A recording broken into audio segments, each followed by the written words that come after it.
আগামী দিনে এই দেশের নেতৃত্ব দেবে ইনশাল্লাহ তারেক রহমান। মৌলবাদীরা যুগে যুগে প্রভাকাণ্ডা ছড়িয়েছে, তারা ইসলামের শত্রু। বেসিক্যালি তারা কোনো ইসলামের পক্ষে কাজ করে না, তারা ইসলামের শত্রু। তারা চাচ্ছে আমরা বাংলাদেশ জাতীয়তাবাদী দল, গণতান্ত্রিক দল, ইসলামী মূল্যবোধে বিশ্বাসী দল। তারা বিভিন্ন প্রভাকাণ্ডা ছড়ে এদেশে একটা বিশৃঙ্খলা তৈরি করতে চায়, এই সুযোগ পাবে না ইনশাল্লাহ। আমরা বিএনপি সকল নেতাকর্মী এটা সম্মিলিতভাবে প্রতিরোধ করবো ইনশাল্লাহ। আজকের এই কর্মী সম্মেলনে ব্যাপক উপস্থিতি, হাজার হাজার জনগণ এখানে উপস্থিত হয়েছেন, বিএনপির নেতাকর্মী উপস্থিত হয়েছেন। আমরা দেশনেত্রী বেগম খালেদা জিয়া এবং তারেক রহমানকে এই দিনে, আজকের এই দিনে তাকে শুভেচ্ছা ও অভিনন্দন জানাচ্ছি।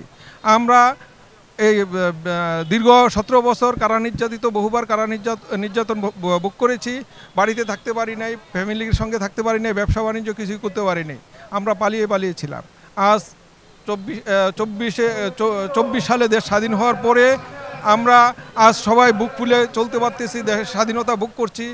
আগামীতে যদি আল্লাহ চাহে তো যদি বিএনপি সরকার ক্ষমতা গঠন করে, দেশের সকল মানুষ ইনশাল্লাহ শান্তিপূর্ণভাবে এই দেশে বসবাস করতে পারবে এবং তাদের গণতান্ত্রিক অধিকার তারা প্রয়োগ করতে পারবে ইনশাল্লাহ।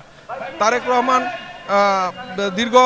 কারা নির্যাতিত, দীর্ঘদিন কষ্ট করে পঙ্গুত্ব বরণ করে আজ দেশের বাইরে অবস্থান করছে। ইনশাল্লাহ আমরা এই সংগঠনকে শক্তিশালী করে তারেক রহমানকে দেশে ফিরিয়ে আনবো ইনশাল্লাহ। আগামী দিনে এই দেশের নেতৃত্ব দেবে ইনশাল্লাহ তারেক রহমান। বিমানবন্দর থানা বিএনপির সাবেক সহসাধারণ সম্পাদক।